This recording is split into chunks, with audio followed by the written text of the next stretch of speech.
Okay, guys. Hi, guys. Good evening, guys. Good evening. Okay, good evening. Okay, this is RJB, guys, from Indonesia.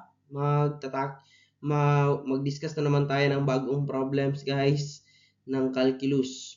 So, our topic for this evening, kasi gabi dito, derivatives of trigonometric function. Alam mo naman natin na kapag sinasabi nating trigonometric function, na madugo ang laban talaga kasi even me before I have difficulty this one trigonometric functions kasi kapag ini-integrate na yung trig function sa for example differential integral madugo talaga siya kasi there are so many identities and properties. Yeah, and let us try now to solve one problem, this one.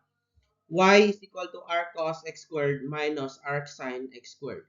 Anong gagawin natin dito? Try natin, kukunin natin yung first derivative nito. But, we need to be careful and we need to be, kasi mayroon kasi itong identity, yung r cosine and r sine. Mayroon siyang certain identity na kailangan natin malaman. So, anong gagawin natin, Sir JB, para ma-solve natin ito? Actually, this problem is grade 12 ito dito sa aming school. Yeah, kasi meron din kaming differential na subject. Ito yon ang problem na r cosine x squared minus r sine x squared.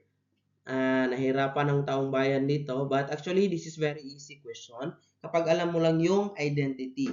That is why, if you are interested for this subject, follow and share this video kasi alam ko marami talagang math majors ngayon na nagtitake ng differential equation. Now, paano natin dito solve? Kunin natin yung dy over dx, yung first derivative nito. But before that, you have to be, we have to let u. Unahin muna natin yung derivative ng r cosine x squared. Okay. Now, this one. D over dx arc cos u. Yung derivative natin is negative 1 over square root of 1 minus u squared dy, du over dx. Bakit u na, sir? Because we have to let u here yung x squared ito. Then kapag kukunin natin ang derivative ng ating u, x squared, ang sagot dyan is du over, ano ba ito? Du over dx is equal to 2x. Substitute lang natin yan. So, substitute natin. So, d over dx r cos x squared. Still follow? And negative 1 over 1, ano yung u natin? X squared yun. Then, this one. Substitute natin d over dx, 2x. Kapag atin yang is-simplify, ang sagot niyan, negative 2x over square root of 1 minus x to the 4. Ito yung sagot sa arc cosine x squared. Pero, sir, mayroon tayong arc sine x squared. O, ano naman natin gagawin yan? Okay? Lagay tayo dito ng boundary. Kapag walang label, mayroong boundary. Huwag mag-assume.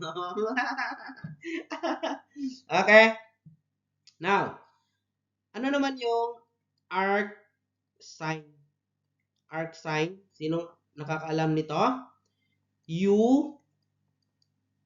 Actually, arc sine and cosine, the same lang yung identity nila.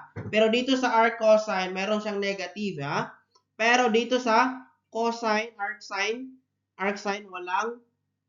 walang negative. Only 1 minus u squared du over dx. Follow? Follow.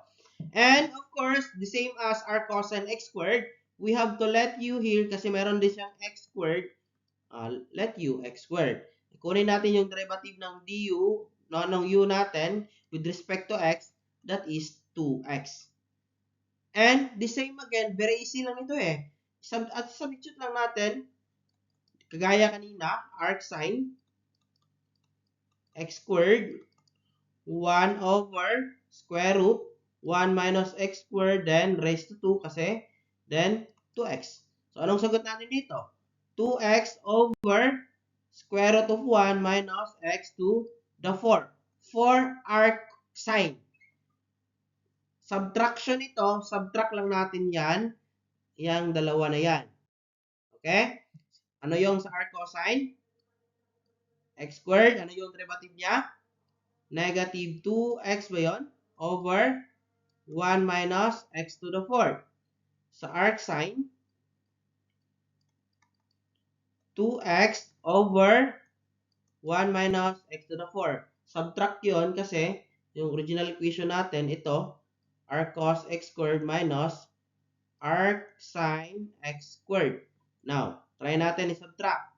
So, negative 2x minus 1 minus x to the 4th minus 2x over 1 minus x to the 4th. Oh, napakasimple lang ito. The same yung denominator natin. So, anong tawag sa fraction?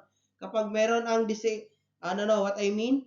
What do you call the fractions or the type of fraction kapag meron silang the same denominator? That is tinatawag natin na similar fraction. Kapag similar fraction, copy lang natin yung denominator and add lang natin yung nasa numerator. So, negative 2x minus 2x, that is simple negative 4x. Ito yung first derivative ng ating problem, arc cosine x squared minus arc sine x squared. Again, kapag magsosolve tayo dito, kapag mayroong arc cosine, negative 1 over 1 square root of 1 minus u squared. And arc sine, parehas lang sila, pero sa arc sine walang negative. Only positive 1 over square root of 1 minus u squared du over dx. Okay? I hope na naliwanagan ito kapag ganitong problem. Do not worry, meron pa tayong maraming problem na i-upload. Marami pa tayong i-upload na problem regarding this concept. Okay, this is RJB signing out for today. Do not forget to share and like for this video para marami tayong matulungan. Okay, thank you so much.